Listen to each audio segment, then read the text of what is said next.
नमस्ते दोस्तों, आज इस चैनल में आप लोगों का स्वागत है। इस चैनल के माध्यम से आप लोगों को बता दें कि सफलता कैसे प्राप्त की जाती है। देखो, सफलता कोई भाग्य वाली चीज़ नहीं है। इसे प्राप्त करने के लिए कठिन परिश्रम करना पड़ता है। तो पहले हम आपको बता दें कि सफलता प्राप्त करने के लिए किन किन आदतों की बहुत आवश्यक ज़रूरी है, आदतों की ज़रूरत होती है। तो देखिए, सबसे पहले आदत आती है, जैसे हम जब छोटे होते हैं अपना समर्पण अपने पिता पर करते हैं कि पिताजी को ही सब कुछ मानते हैं, माताजी को ही सब कुछ मानते हैं।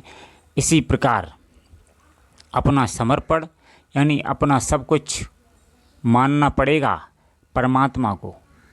अंदर से अपने या कोई इष्ट हो तुम्हारा, उन्हें अपने सच्चे दिल से समर्पण भाव से मानो, पहली बात। दूसरी बात यह है कि प्रतिदिन हमें ब्रह्म मुहूर्त में जगना है।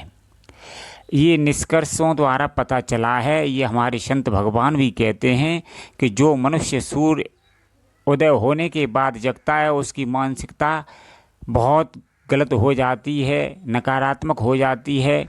जो मनुष्य सूर्य निकलने से पहले जाग जाता है, ब्रह्म मुहूर्त में जाग जाता है, उसकी मानसिकता सकारात्मक होती है। इसलिए प्रत्येक मनुष्य सफलता को प्राप्त करना चाहता है तो ब्रह्म मुहूर्त में जगना ही पड़ेगा। अब तीसरी आदत है ध्यान।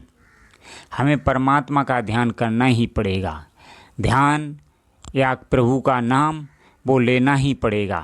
लगभग 15 या 20 या आधा घंटा तक आप परमात्मा का सुबह सुबह ध्यान करें, परमात्मा का नाम लें।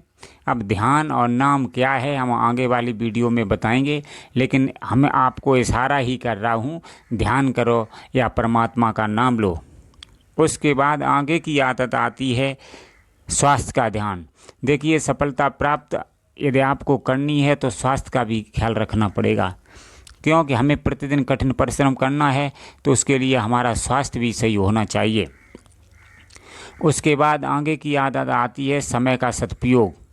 देखिए, सफलता प्राप्त करने के लिए बहुत कठिन परिश्रम की आवश्यकता होती है, इसलिए समय का सदुपयोग ही करना पड़ेगा। समय का आपने सदुपयोग नहीं किया तो आप सफलता प्राप्त किसी भी हालत में नहीं कर सकते हैं। आगे की बात है मानसिकता को सही रखने के लिए सत्संग। तो हमें सत्संग भी सुनना पड़ेगा। सत्संग का मतलब है परमात्मा के बारे में जानकारी। तो हमें सत्संग भी सुनने से हमारा मन शांत रहता है। ध्यान भी करेंगे, सत्संग भी सुनेंगे तो हमारा मन शांत रहेगा। तो आगे की आदत आती है मन को बस में करना। मन को बस में करना मतलब अंग्रेजी में जिसे हम माइंड सेट बोलते हैं, इसका प्रतिदिन अभ्यास करना पड़ेगा। जब हम मन को बस में करने के लिए प्रतिदिन अभ्यास करेंगे तो धीरे धीरे ये बस में होने लगेगा। देखिए, महात्मा गांधी, हमारे पूजनीय महात्मा गांधी जी ने ये कहा है कि बहुत सारा ज्ञान सही नहीं है, तोला भर आचरण ठीक है। ज़्यादा ज्ञान सीखते रहो, ये बात सत्य है, लेकिन आचरण का मतलब है कुछ ऐसी आदतें अपने जीवन में प्रतिदिन उतारने का अभ्यास करो। ज़्यादा नहीं तो सिर्फ एक आदत से प्रारंभ करो। एक आदत का अभ्यास करो, महीना, 3 महीना, 4 महीना, 5 महीना। जब एक आदत तुम्हारी सही हो जाए तब दूसरी आदत पर नंबर लगाएं। एक साथ आप सब आदतों को अपने जीवन में नहीं उतार सकते, इसके लिए आपका मन और ये शरीर कभी तैयार नहीं होगा। मैं यकीन के साथ कह रहा हूँ। इसलिए सबसे छोटी आदत, सरल आदत को अपने जीवन में उतारो। वो सबसे सरल आदत है ब्रह्म मुहूर्त में जगना। यदि आप ब्रह्म मुहूर्त में जगने लगे तो निश्चित रूप से सब आदतों पर आप कंट्रोल पा लेंगे। इसलिए प्रतिदिन इस मन को समझाओ। समझाने की ज़रूरत नहीं है, मन को सेट करना पड़ेगा। प्रतिदिन मन को सेट करने की आदत बनाओ। आगे की आदत है लक्ष्य का निर्णय। आप सबसे पहले दूसरों की कहासुनी न करो, हम यकीन के साथ कहता हूँ, या दूसरों से तुमने पूछा कि हम क्या करें, क्या लक्ष्य है हमारा, तो कभी भी आप लक्ष्य का निर्धारण नहीं कर पाएंगे। सबसे पहले जो तुम्हारे मन में बसी हुई चीज़ है, जो प्राप्त करना चाहते हो, उसी का अपने जीवन में पालन करो, उसी को प्राप्त करो। जो कुछ भी तुम्हारे मन में हो, दूसरे के अनुसार तुमने लक्ष्य को निर्धारण किया तो कभी भी तुम उसको पूरा नहीं कर पाओगे। तुम्हारा निश्चित रूप से पतन हो जाएगा, तुम्हारा समय बर्बाद हो जाएगा।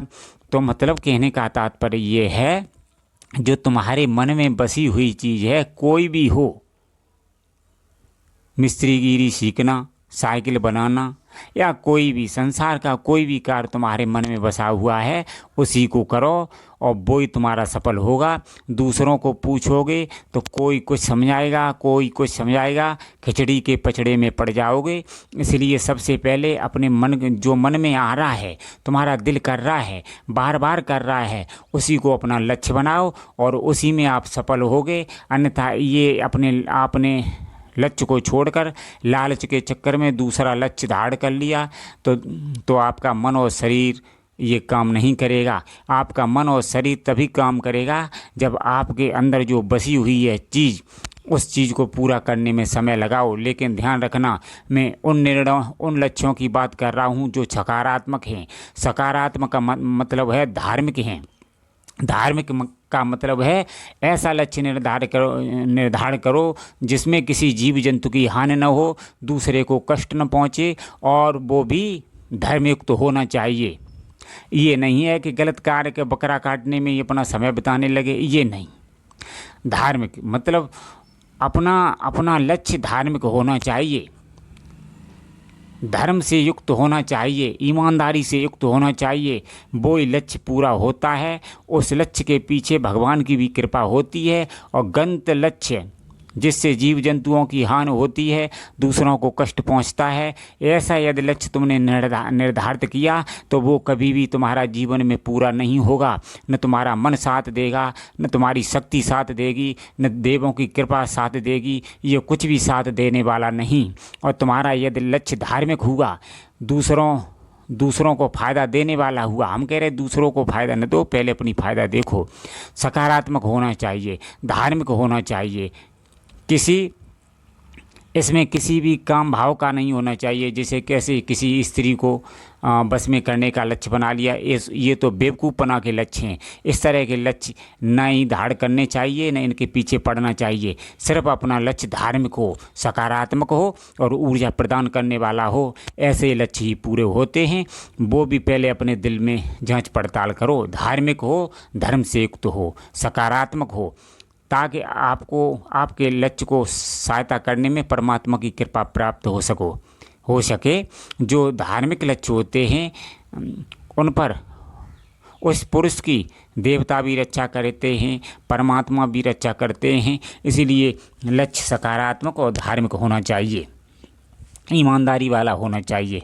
ऐसे लक्ष्य का आप निर्णय करें, और जब तक आप लक्ष्य का निर्णय नहीं करेंगे तब तक आपका मन और शरीर आपका साथ नहीं देगा। इसलिए ऐसे लक्ष्य का निर्णय करके उपरोक्त आदतों को अपने जीवन में उतार कर, पहले हम ये बताने के लिए जा रहे हैं कि सब आदतें एक साथ नहीं उतरेंगी, तो आपको मुख्य आदत हम बताए दे रहे हैं कि यदि सबसे पहले आप ब्रह्म मुहूर्त में जगेंगे, जो आप कर लेंगे वही मैं बता रहा हूँ। ब्रह्म मुहूर्त में जगें और भगवान का किसी सच्चे गुरु से जाकर के दीक्षित हो, क्योंकि देखिए लक्ष्य में बहुत बड़ी शक्तियों की ज़रूरत होती है, इसलिए गुरु तो बनाना ही पड़ेगा। आप सोचो कि एक बड़ा लक्ष्य हमने तय कर लिया और बिना गुरु के उसे पार कर जाएं, ये तो मूर्खता है। बड़ा लक्ष्य आपने तय किया है तो उसके लिए सच्चे गुरु की आवश्यकता पड़ती है। तो आप पहले गुरु को ढूंढो, उसके बाद उनसे दीक्षित होकर के लक्ष्य का निर्धारण करो, उसके बाद लक्ष्य के प्रति आगे बढ़ने लगो। तो आप सबसे पहले ब्रह्म मुहूर्त में जगो, उसके बाद परमात्मा का ध्यान करो, इतना ही काफ़ी है। काफ़ी महीनों तक ये करो और धीरे धीरे जब आप ऐसा करेंगे तो धीरे धीरे आपका मनोबल बढ़ने लगेगा, आत्मिक बल बढ़ने लगेगा, समस्याओं से जूझने की आपके अंदर शक्ति पैदा हो जाएगी और सब आदतें आपके जीवन में धीरे धीरे स्वयं ही आ जाएंगी। इनके साथ ही तीसरी आदत जो है, शरीर का ज़रा ख्याल रखें, क्योंकि शरीर स्वस्थ होगा तो लक्ष्य भी प्राप्त आसानी से होंगे।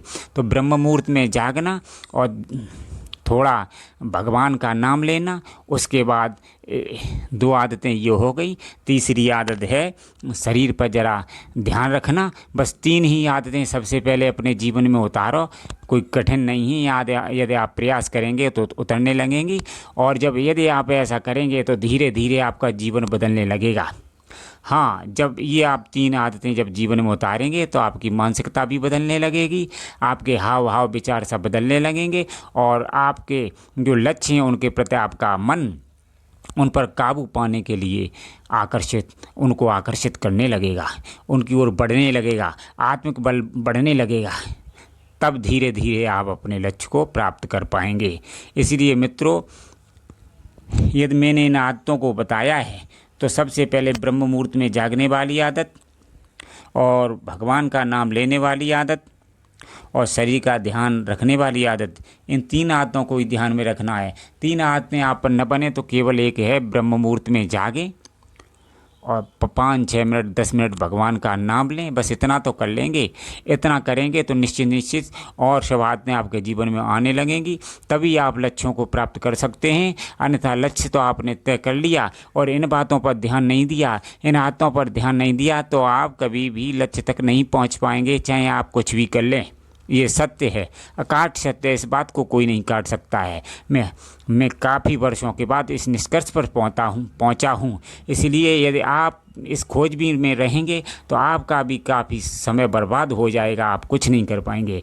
इसलिए मैं निष्कर्ष की बात बता रहा हूं कि ब्रह्म मुहूर्त में जागना और भगवान का नाम लेना, ये 2 ही आदतें आपका जीवन बना देंगी।